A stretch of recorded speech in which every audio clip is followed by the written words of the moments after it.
Hello everyone, good morning, Radhe Radhe, जय श्री कृष्णा। कैसे हैं आप लोग? आई होप आप सब बहुत अच्छे होंगे। Welcome back to my YouTube channel Himanshi Pandey. तो कैसे हैं आप लोग बताइएगा ज़रूर। तो ये वाला ब्लॉग है करवा चौथ वाले दिन का।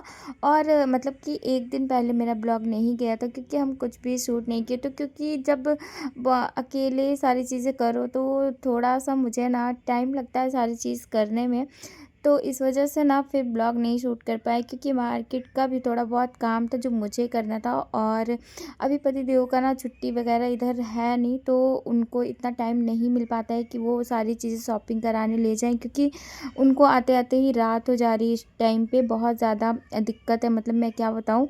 तो फिर इस वजह से ना फिर एक दो दिन ब्लॉग हम नहीं डाले। तो ये सीधा है करवा चौथ वाले दिन का। तो यहाँ पे ना शाम का समय था, शाम से हम स्टार्ट किए थे शूट करना, क्योंकि फिर जब एकदम मतलब कि मॉर्निंग से करो ना तो बहुत ब्लॉग मतलब बड़ा हो जाता है। फिर इसकी वजह से क्या होता है कि बहुत सी क्लिप कटती है पिटती है, फिर उसके बाद उसको बहुत कम करना होता है ना, तो वो बहुत मुश्किल होता है। तो इस बार क्या था ना, फिर हम शाम से स्टार्ट किए कि मतलब कि ज़्यादा बड़ा ना हो। तो फिर यहाँ पे ना शाम को यहाँ पे 4:30 के आसपास का टाइम था, और अभी हम जस्ट नहा करके आए हैं और जो भी मुझे बनाना है ना वो सब बनाने में लग गए हैं। तो मुझे बहुत आज सिंपल सा बनाना है। और मतलब कि हर बार तो हम मतलब फरा बनाते हैं, बट इस बार नहीं बनाना था क्योंकि परिवार में ना एक मतलब कि अभी कुछ दिन पहले डेथ कर गई थी। तो इस वजह से मुझे लगता है, फिर मेरी चाची सास करती हैं व्रत, तो वो मुझे मना की थी कि मत बनाना। तो फिर इस वजह से ना हम नहीं बनाएंगे फरा, और सिर्फ आज मुझे बनाना है खीर पूड़ी और मीठे गुलगुले। तो चीनी या गुड़ के जो भी होगा वो हम बना लेंगे। तो यहाँ पे ना गुलगुले बना के हम रेडी कर चुके हैं, और यहाँ पे फटाफट से पूड़ियाँ निकाल रहे थे और इधर साथ में रख दिए थे खीर। तो खीर मतलब कि खीर भी अब थोड़ी देर में बन जाएगी, और उधर फटाफट से पूड़ी बना लेते। और बाबू तो आज सच में मतलब मैं क्या बताऊँ, बहुत ही परेशान कर रहा था, बार बार किचन में आके बैठ रहा था। और रोज़ का तो ठीक है, बट आज तो सब पूरा अच्छे से हम साफ़ सफाई किए थे दोबारा दोबारा से। मतलब कि जब अभी शाम को हमको यहाँ पे खाना वगैरह बनाना था ना, ये सब प्रसाद का भी, तो सारी चीज़ें ना फिर से हम दोबारा से क्लीनिंग करे करे अच्छे से पूरा ठीक ठाक से। तो उसके बाद ही बनाना स्टार्ट किए हैं। और जब ऐसे व्रत वगैरह का रहता है ना तो बहुत साफ़ सफाई करना होता है, खुद को ही मन नहीं। तो फिर ना यहाँ पे अच्छे से साफ़ सफाई करने के बाद ही हम खाने में लग गए थे। और फिर हम सीधा एक बार शाम को ही नहा लेते हैं, क्योंकि फिर 2-3 बार मतलब नहाने का तो बिल्कुल मन नहीं करता है कि 3-4 बार नहाओ। अब मुझे लगता है जब नहा लो तो ज़्यादा ही प्यास लगती है। बट पूरा दिन तो ठीक था, पर जब शाम को ना थोड़ा सा लग रहा था 3 साढ़े 3 के आसपास। तो बस इसके बाद यहाँ पे टमाटर पीस रहे थे छोले बनाने के लिए। प्याज लहसुन तो हम नहीं डालते हैं। तो यहाँ पे छोले बॉईल करने के लिए रखे थे और फिर छोले बना देंगे। और उसके बाद आज पहली बार पति देव मेरे लिए ले आए थे यहाँ पे गजरा। फर्स्ट टाइम था वैसे, इसके पहले कभी नहीं लेके आए हैं वो, और हम मंगाए भी नहीं थे। ऐसा नहीं बोलेंगे कि मेरे मंगाने से भी वो नहीं लेके आए थे, लेकिन हाँ इस बार उनसे हम बोले थे कि मेरे लिए गजरा लेके आइएगा, तो हाँ वो लेकर के आ गए थे। और फिर उसके बाद यहाँ पे हम आ गए थे रेडी होने के लिए। और फिर यहाँ पे बाबू भी था, तो ये बहुत परेशान कर रहा था, कह रहा था कि मम्मा लाओ हम तैयार कर देते हैं। तो यही होता है जब छोटे बच्चे होते हैं ना, तो सारा काम ही टफ हो जाता है कि मतलब कि उनको भी देखो और अपना काम भी करो। तो यही है कि यहाँ पे हम तैयार हो रहे थे, और ये बाबू ना बार बार मुझे परेशान करने आ रहा था कि हम लगा देंगे तो मुझे ये दे दो मम्मा, तो वो दे दो, बस यही सब कर रहा था। फिर उसके बाद हम पतिदेव को बोले, वो लेके गए। उसके बाद यहाँ पे हम फाइनली हो गए थे रेडी। तो प्लीज़ बताइएगा कि मेरा लुक कैसा लगा और कैसे लग रहे थे हम, क्योंकि मतलब कि बहुत जल्दी जल्दी तैयार हो गए थे क्योंकि टाइम भी हो रहा था। और फिर यहाँ पे ना पूजा की तैयारी करने में लग गए थे। तो यहाँ पे सारी तैयारी फल फ्रूट वगैरह तो हम धुल दिए थे, मतलब कि जब शाम के टाइम ही नहाने के बाद से ये सब भी काम होता है, तो फिर हम ये सब धुल वगैरह के रख दिए थे अच्छे से। तो बस यहाँ पे अभी करवा माता की फ़ोटो वगैरह यहाँ पे लगाएंगे। और बाबू को देख सकते हैं, जैसे ही कैमरा ऑन करके रखो ना तो फिर ये कुछ ना कुछ करता है। और ये पहली बार मतलब कि ऐसा चोटी देखा तो खेलने लग गया था। और ये मतलब इतना परेशान कर रहा था ना, बार-बार मतलब कि खींच रहा था बाल को बहुत ज़्यादा। तो फिर वही है कि अब फटाफट से यहाँ पे तैयारी कर लेते हैं और बाबू का बस यही रहेगा कि जहाँ मतलब बच्चों का यही रहता है, जहाँ माँ रहती वहीं बच्चे रहते। फिर हम इनको बार बार बोल रहे थे कि इसको लेके जाइए बाबू को अपने पास, नहीं तो फिर ये मुझे तैयारी नहीं करने देगा। तो फिर ये लेके जा रहे थे, बट बाबू ना बिल्कुल मानता नहीं है। उसको ये लगता है कि वो ज़्यादातर मेरे पास ही रहता है पूरा पूरा दिन ना, तो फिर उसको मेरे पास ही रहना मुझे लगता है ज़्यादा अच्छा लगता है। तो फिर ये ना आ जा रहा था बार बार और खेल रहा था बाबू।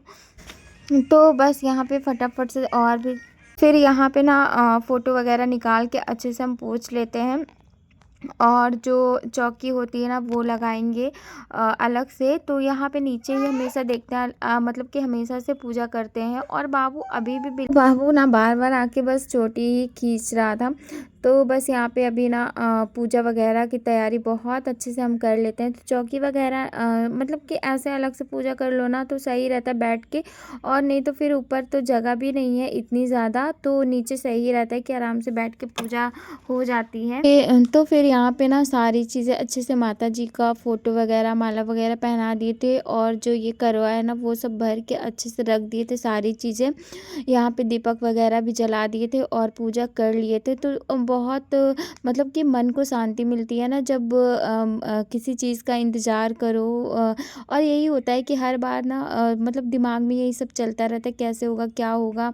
तो फिर ना वही है कि हिम्मत मिल जाती है। तो फिर धीरे धीरे यहाँ पे मतलब कि पूजा हम कर लिए थे और पतिदेव यहाँ पे आ गए थे कथा सुनाने के लिए। तो ये हम मतलब ऐसा नहीं होता कि नोक झोंक ना हो, और हम इनको बोल रहे थे आके जल्दी से बैठ जाइए कथा वगैरह कर देते हैं। तो ये कह रहे थे बाबू को देख रहे हैं।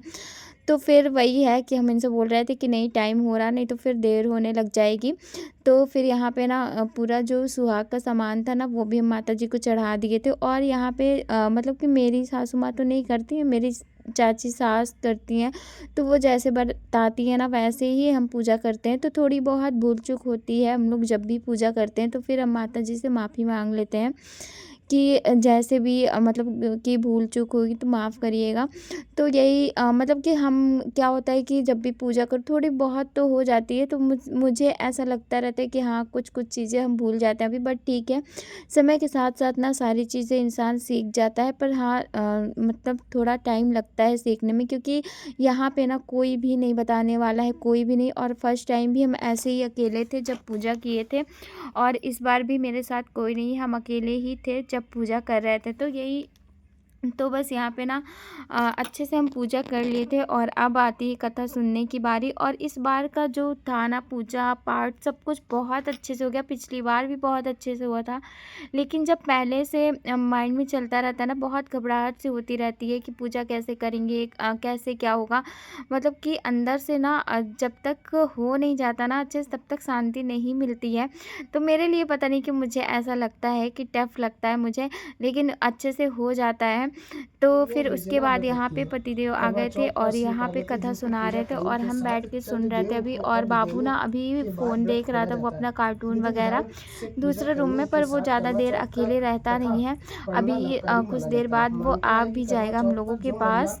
कथा पढ़ती है या फिर सुनती है तो उसे शुभ फलों की प्राप्ति होती है। आइए जानते हैं करवा चौथ की संपूर्ण कथा।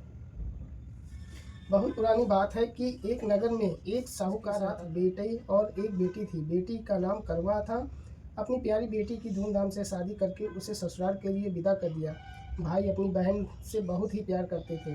एक बार की बात है कि बहन अपने ससुराल से मायके आई हुई थी, जहां उसने अपने भाभियों के साथ मिलकर करवा चौथ का व्रत रखा। लेकिन शाम होते होते निकलने के बाद ही वह खा पी सकती है। ऐसे में सभी भाई काफ़ी व्याकुल हो गए।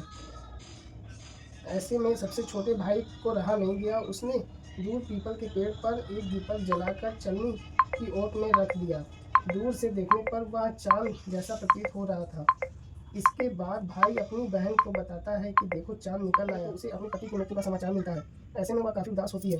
तब उसे भाभी उसे भाई द्वारा की गई हरकत की सच्चाई बताती है कि उसके साथ ऐसा क्यों हुआ। करवा चौथ का व्रत गलत तरीके से टूटने के कारण देवता उससे नाराज हो गए और उन्होंने ऐसा किया है। सच्चाई जानने के बाद वो निश्चय करती है कि वह अपने पति का अंतिम संस्कार नहीं होने देगी और अपने सतीत्व से उन्हें पुनर्जीवन दिलाकर रहेगी। वह पूरे साल तक अपने पति के शव के पास बैठी रही। उसकी देखभाल करती रही। उसके ऊपर उगने वाली घास को एक कुआं एकत्रित करती जाती है। 1 साल बाद फिर करवा चौथ का दिन आता है। सभी भाइयाँ करवा चौथ का व्रत रखती हैं और जब तो उसके बाद ना यहाँ पे पतिदेव कथा मतलब कि सुना रहे थे और हम सुने।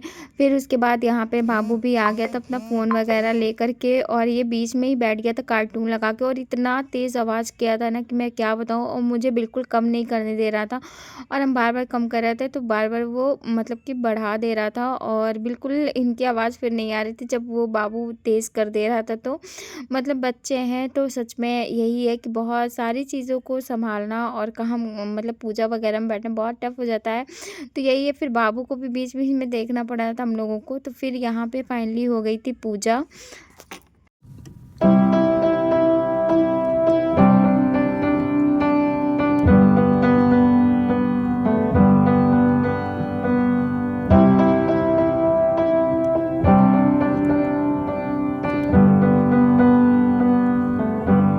I wish that I could cough out my emotions. ठीक रहता है।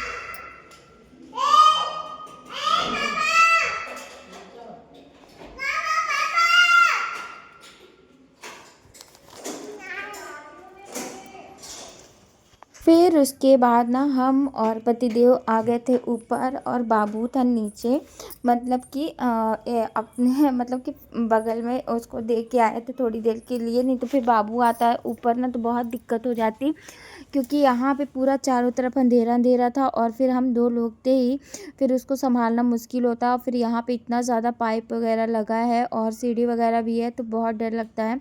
तो फिर बाबू को ना हम लोग छोड़ के ही आ गए थे नीचे, सॉरी ऊपर आ गए थे पूजा करने के लिए। तो यहाँ पे ना चंद्रमा जी देखिए कितने अच्छे निकले हुए थे बिल्कुल।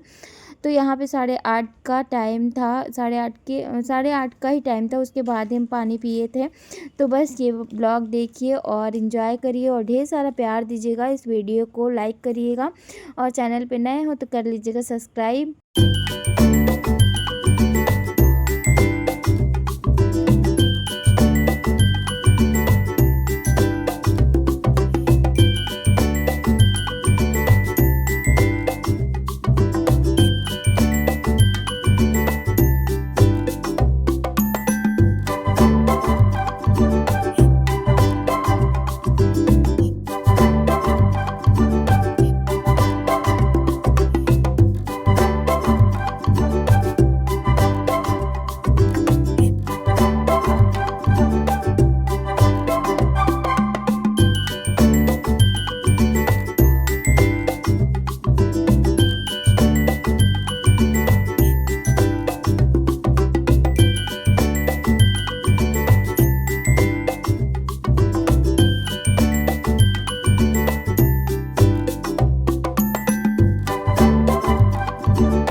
पूजा हो गई और बहुत अच्छे से हुई, सोच रही है सच में।